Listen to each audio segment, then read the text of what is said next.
काशिफ खान। कैसे हैं आप सर? मैं बिल्कुल ठीक हूँ। ईद मुबारक आपको और आपकी तमाम देखने वालों को। बहुत शुक्रिया काशिफ भाई, खैर मुबारक। काशिफ भाई ये बताइए कि ईद का दिन जो है कैसे गुजारते हैं? आपको सो के गुजारते हैं या कोई मसरूफियत होती है?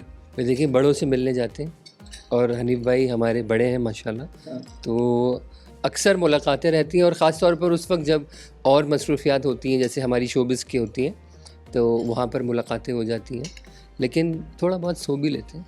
काशिफ भाई ये बताइए कि एक होते हैं ईदी देने वाले और एक होते हैं ईदी लेने वाले, आप किन में हैं? देखिए हम तो अब ईदी देने वालों में शुमार हो गया हमारा क्योंकि जो जितने बच्चे थे ना वो सब जो है वो बच्चे ही रह गए। हमें लगता है हम शायद बहुत बड़े हो गए, तो ईदी देनी पड़ती है इस बार। बिल्कुल सही। इस दफ़ा का जो रेट चल रहा है ईदी का वो क्या है? भाई हमारे यहाँ तो यूनिवर्सल होता है, एक 500 रुपये का नोट होता है सबके लिए, बस सही है। उसमें जो है फिर हम कोई इसमें वो नहीं करते कि भाई किसी को कम देनी है किसी को ज़्यादा दे दी। कौन सी ऐसी शख्सियत है आपकी ज़िंदगी में जिसको ईदी देकर बहुत खुशी होती है? घर वालों को ईदी देख के बड़ी खुशी होती है और बहनों को ख़ास तौर पे। बिल्कुल सही है, बिल्कुल सही है। ज़िंदगी की कोई बहुत यादगार ईद जो भुलाए ना भूलती हो? देखिए बचपन की तो सारी ईदें शानदार थी। वो जो वही छुटपन में होता है ना, 2-2 रुपये ईदी मिलती थी और वो 2 रुपये इतने हो जाते थे कि वो खर्च नहीं होते थे। फिर कज़न्स की प्लानिंग होती थी कि भाई ईदी जमा करके यहाँ जाना है वहाँ जाना है। नॉर्मली पिकनिक्स प्लान होती थी कि भाई पैसे जमा हुए तो अब पिकनिक पे जाएंगे। तो उस ज़माने में इतना रुझान नहीं था जैसे आजकल फार्म हाउसेस का हो गया ना कि तमाम लोग पैसे मिला के जाते हैं, तो कहीं आउटडोर होती थी, पिकनिक पे जाते थे। एक चेंज और आया रेहान साहब, वो है ईद पर फिल्में। पहले फिल्म एक इतनी बेहतरीन और बड़ी तफरी होती थी ना कि हम इंतज़ार करते थे, और ऐसा भी होता था कि कुछ फिल्में ऐसी होती थी कि उनकी बुकिंग पे इतना रश होता था और वो जो बुकिंग को संभालने वाले में खड़े होते थे ना, दादा अरे तुम लोग एक तरफ हो जाओ, इधर से हटो सामने से, और पाइप उन्होंने मोड़ा हुआ होता था, उससे मारते भी थे, लाइन सीधी कराते थे और लाइनों में लग के और मार खा के बुकिंग करवा रहे हैं फिल्म की, और जब देखने पहुंचे फ्लॉप फिल्म निकलती थी, खुला टिकट मिल रहा है। अच्छा, फिल्मों के हवाले से आपने बताया, ईद की फिल्मों के हवाले से मिड 80s में, सर आप ये तो लेना रेहान भाई, जी हाँ, मैं ले थोड़ा सा प्लीज ये मिड 80s में या लेट 80s में जो फिल्में आती थी ईद की, जी उनके नाम भी बड़े दिलचस्प होते थे। मसलन पाकिस्तानी फिल्में जो सिनेमा पे लगती थी, मनीला की बिजलियां, मनीला की बिजलियां, बैंकॉक के शोले, हाँ, हांगकांग के जनरेटर्स, ठीक है ना? बिल्कुल। अच्छा, ईद के हवाले से मैं बताऊं कि ईद और चांद रात की जो बात है, जो ईद और चांद रात तो एक दूसरे के साथ साथ हैं, और लो तो एक बड़ा यादगार वाकया चांद रात का कि मैं कुछ कपड़े, एक सूट जो था किसी खातून का, तो वो आ गया जिक्र आ गया। हाँ, वो बता ही दें वो खातून कौन थी, वो हमारी भाभी थी या होने वाली, उस वक्त हुई नहीं थी वो। हाँ, वो उस वक्त नहीं हुई थी, वो हमारे घर का वाकया। तो किसी खातून का वो पीको वगैरह के लिए दिया था और रात के 1 बज गया। तो 2-3 दफा मैंने टेलर के पास चक्कर लगाया, तो उसने कहा भी थोड़ी देर में दे रहा हूँ, थोड़ी देर में दे रहा हूँ। तो 1 बज गया और उस जमाने में एक बहुत बड़ी चीज होती थी हमारे बचपन। नहीं सर, तो मेरे भाई को आखिर में गुस्सा आ गया, मेरे बड़े भाई को। उन्होंने कहा क्या हुआ भाई, वो कपड़े नहीं मिले।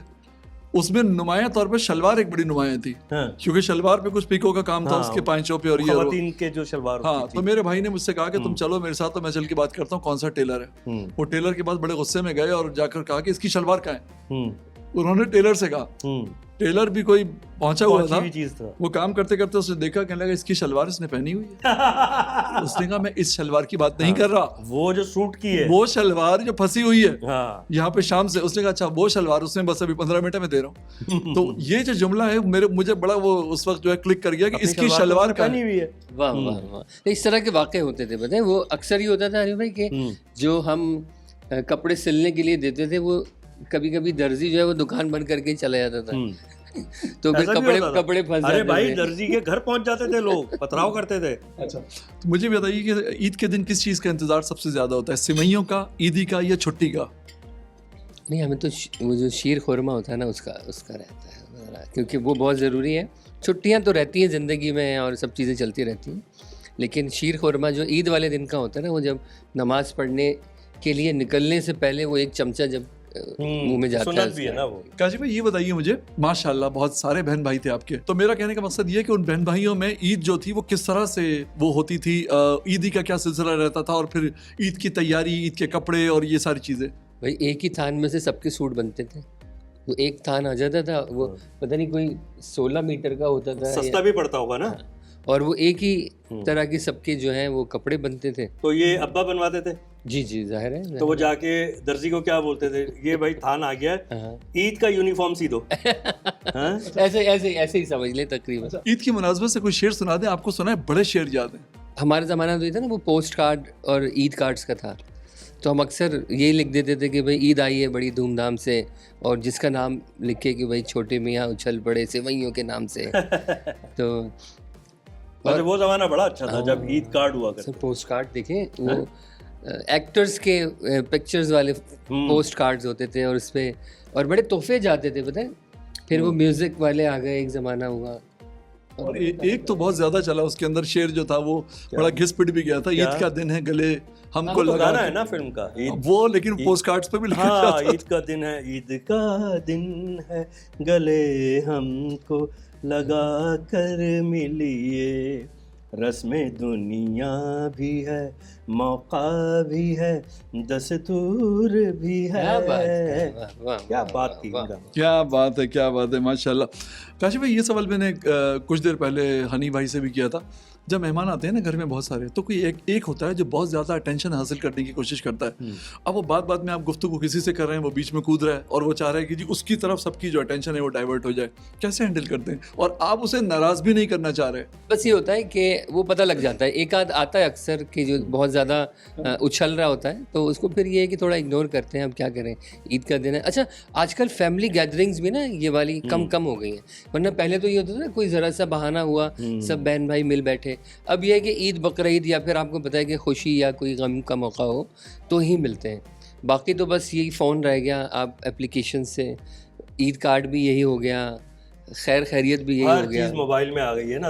और ये एक यूनिवर्सल बहाना है कि भाई पहले तो छपते थे, हाँ, अब तो ये भाई तो काशिफ अब ने आज ईद वाले दिन मेरे घर आना था, तो मेरी इनसे फ़ोन पे बात हुई, ठीक है ना। फिर मैंने कहा तुम आ जाओ, घर आ जाओ, तो बैठेंगे गपशप करेंगे, और हमारे रेहान साहब भी आ रहे हैं हम न्यूज़ के, तो अच्छा लगेगा ज़रा।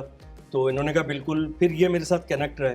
अब अगर मैसेज पर ही सारी बात होती तो शायद हम इस तरह मिल भी नहीं पाते। हनीफ भाई ने ये नहीं किया कि मैसेज किया या बात हो गई, फॉलो अप रखा और पूरी बात, और अल्हम्दुलिल्लाह हम एहतमाम भी देख रहे हैं, सारी लजीज मिठाइयाँ। और तो आप लोगों ने कुछ इसमें से लिया नहीं रेहान भाई? कुछ बिल्कुल, जरा कुछ गुफ्तगू कर लें, 2-3 सवाल काशी भाई से। और बिल्कुल जी जी प्लीज़। मैं ये कहता काशी भाई कि आजकल जो सियासतदान है, पॉलिटिशियंस जो हैं, उनको हम देखते हैं कि एक्टर्स और कॉमेडियन से ज़्यादा टाइम मिल रहा है स्क्रीन पे। कभी दिल नहीं चाहा आपका कि मैं जो हूँ शिफ्ट कर जाऊँ अपना जो प्रोफेशन है और मैं सियासतदान बन जाऊँ? मुझे दिल चाह रहा है, और काम भी जारी है इंशाल्लाह। अनकरीब आपको कुछ मिलेगा। क्या बात, ये मैं ब्रेकिंग न्यूज़ दे रहा हूँ आपको एडवांस में। क्या बात है, माशाल्लाह। चलें, पार्टी का नाम मैं आपसे नहीं पूछूंगा, मुझे ये बताइए कि कोई पार्टी का नाम होगा इफ्तार पार्टी या ईद पार्टी। बिल्कुल, इफ्तार पार्टी तो पॉलिटिशियंस के सर्कल में चलती रहती है पूरा साल, है ना, मुस्तकिल। माशाल्लाह। सर ये बताइए, कोई एक पॉलिटिशियन ऐसा है जिससे बहुत इंस्पायर हो, मतलब आपको लगता हो कि बहुत अच्छा और सेंसिबल बोलते हैं? देखिए, मैं तो आजकल ट्रम्प साहब से जो है वो इंस्पायर हूँ, बड़ा एबनॉर्मल बोल रहे हूँ। चलिए, ये तो आपने इंटरनेशनल बता दिया ना, अब जरा हमें डोमेस्टिक जो सियासत है उसमें से ही बता दें। मुझे मरियम नवाज से मैं बहुत ज़्यादा इंस्पायर हूँ, क्योंकि नो डाउट, हाँ, क्योंकि उन्होंने देखिए बहुत ज़्यादा अपने आप को चेंज किया माशाल्लाह, शख्सियत के एतबार से भी और वैसे भी जो गवर्नेंस के हिसाब से। और हम देख रहे हैं कि वहाँ पर काफ़ी सारी चीज़ें जो हैं वो हो रही हैं। और फिर बिलावल साहब हैं, उनकी भी बड़ी ज़बरदस्त जो है वो विज़न अच्छा है, बस ये है कि थोड़ा टीम उनके कहने में आ जाए, काम कर ले तो बहुत अच्छी बात है।